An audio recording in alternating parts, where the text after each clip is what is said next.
Welcome to the Get Published podcast, sponsored by Brodie Consulting Group. To get more information about our coaching, publishing, executive ghostwriting, and podcast production services, go to getpublishedpodcast.com.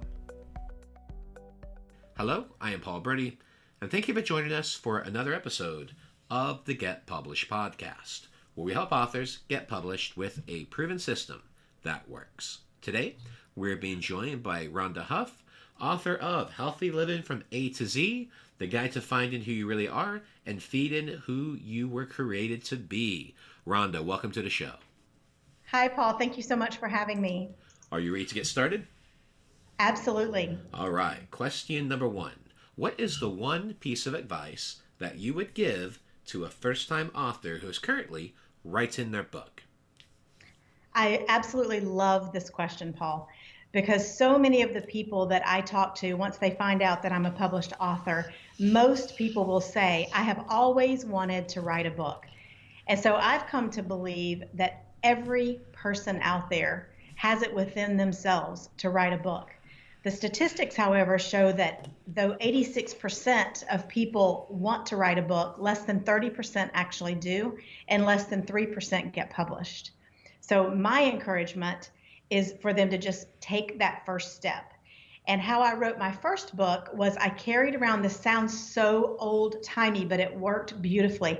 I came up with a working title for my book. And then I came up with what I thought were going to be some chapter titles. And I carried 3x5 index cards with me everywhere I went. So anytime I got a thought, I would write down one thought per card. And then once a week, I would sit down with all of my cards and all of my chapter headings, and I would put the cards in the right places. And then I had one category just called miscellaneous for things that didn't fit. And before you knew it, my book was written just by doing that way.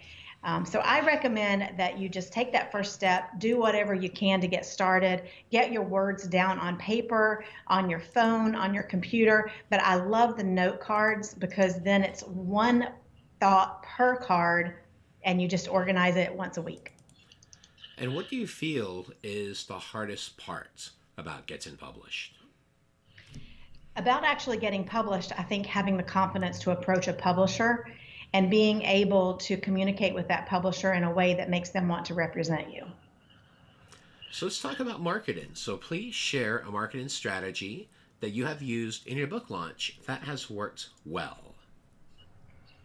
I think that everyone needs a tribe, a team, and teachers. So your tribe is reaching out to those people that already love you. They already know your work or they know you personally. They want to come underneath you and rally, and they want to help you. So that becomes your tribe, and they go out there and spread the word about your book. Your team is other authors, and I had the lovely opportunity last week to be at a conference put on by Morgan James Publishing where I was able to meet other Morgan James authors, and it was just amazing to just glean from their experiences and get to know each other, and they just became my team. And now, we're supporting each other on social media, and we're supporting each other with our books. And then, of course, your teachers are the people that you're constantly learning from. And they gave us 2 days of just wonderful speakers that came in and taught us, this is how you're going to market your book. These are some things that we've tried that work.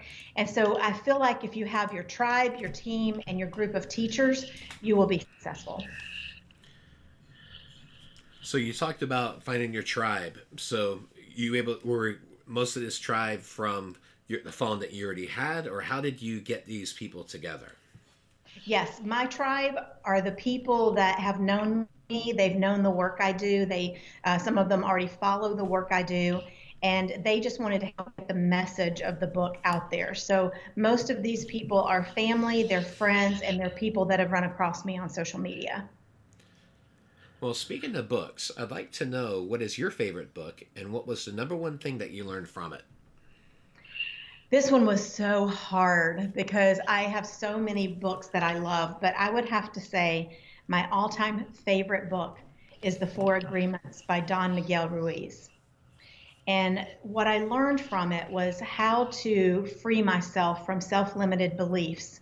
He speaks to 4 different areas. He talks about being impeccable with your word and really saying what you mean and meaning what you say, and then not taking anything personally, whether it's good or bad, to realize that when people say something to you or about you, it's coming from their own reality and their own perception and doesn't necessarily have anything to do with you.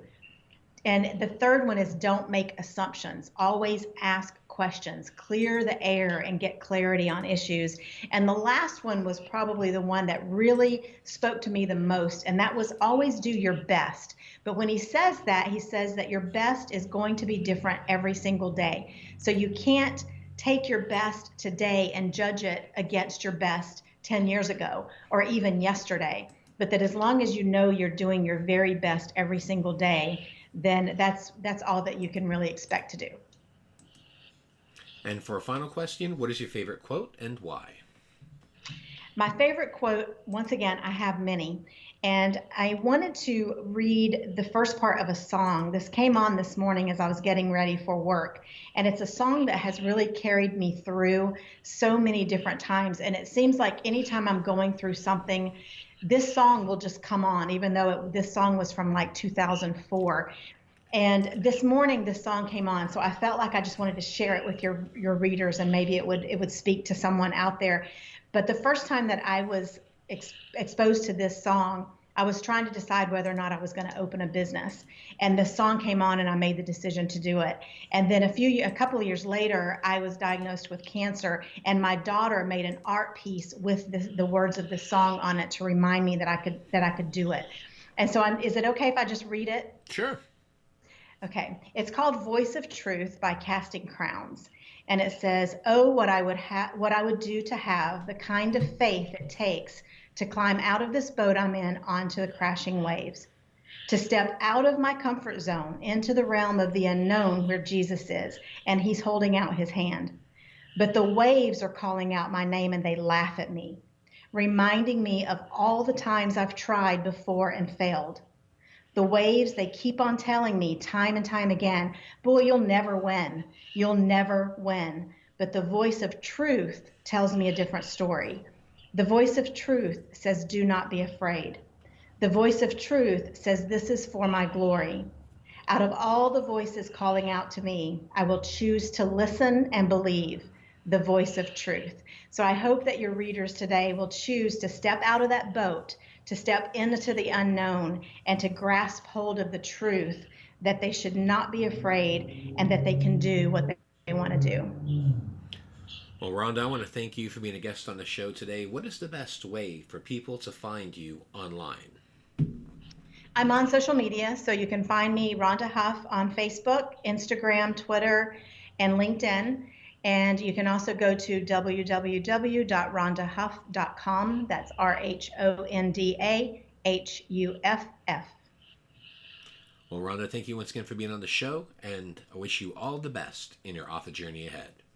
Thank you so much. It was great speaking with you. Thanks again for joining us today. To learn more about how you can be featured in our brand new Get Published business book, go to getpublishedpodcast.com.